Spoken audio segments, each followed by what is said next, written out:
Hey guys, Russell back here again. I wanted some more stock pins when you just can't find good kits. So I sketched this idea out kind of off different kits you see on the internet and just, mostly HO kits, much better kits than what you find in N-Scale. Some real photos. And I kind of got the inspiration for this kit, this idea. So I sketched it out on graph paper. And that kind of helps keep the pieces the same size. I really need to get one of those choppers to just mass produce the pieces, because I have 3 more of these pins to build and each of them need to be different because I don't want them to all look the same. A couple years ago I built this pin here, you see, and it'll work for a stand-in kit right now. Maybe somewhere I'll even just leave it on there. It isn't that bad.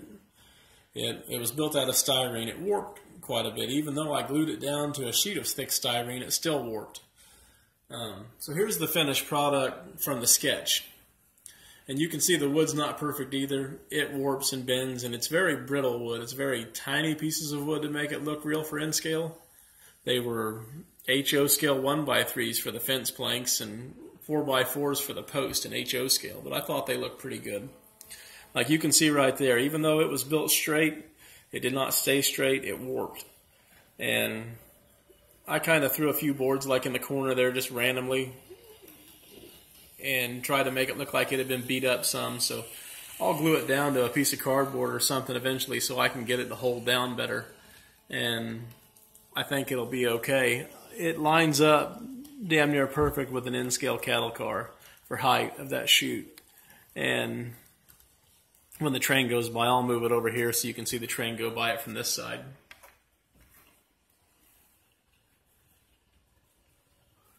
But I'm satisfied with it overall. It got a little warped on me down here in this corner too for that alleyway, but cattle pins like this weren't going to be perfect. They're in some small town or on some spur, and the cattle and the cowboys and everything else probably beat the hell out of them. I imagine they had to be wired back up and fixed back up the best they could to make them work to get the job done. They weren't some brand new structure. There really is a lack of good N-Scale kits for these. I've had the N-Scale Architect kit, but always felt like it wasn't that good. It was a nice kit and it went together straight, but it didn't look realistic to me. Maybe for a pin in a packing plant like it was designed for, it looked good, but for a rural chute like this and pins, I wanted something a little more realistic, and I think I've got it here with this. I plan to make 2 or 3 more.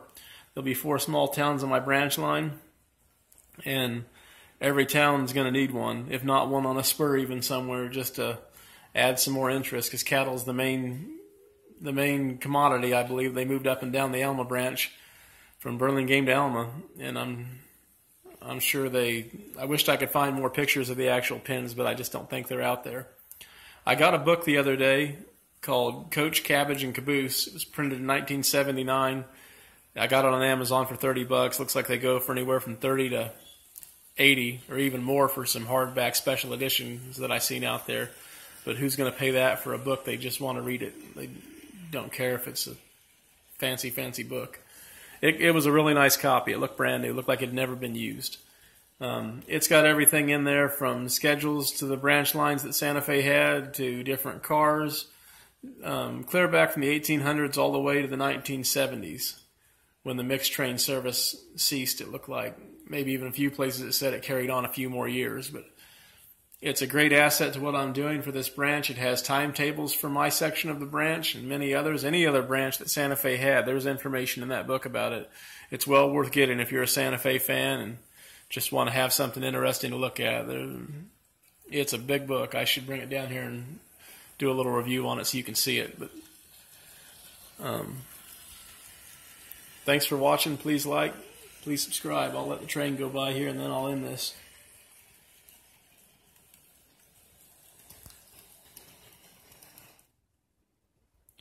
I'll move it over once so you can see the chute there. And once I get it all worked out somewhere in a permanent place, I think it'll look pretty good. I'm going to paint it white. Look like you see a lot of them painted kind of light colored white. I got some guide wire that I was going to put to look like there's wires going from the corners of those gates to hold them up. I had planned originally to build individual gates for them, but this is so tedious. It is so small. This foam makes it look big. But if you built gates that actually moved on this, you're a great modeler, because it'll be tough to do. So thanks for watching. Please like, please subscribe.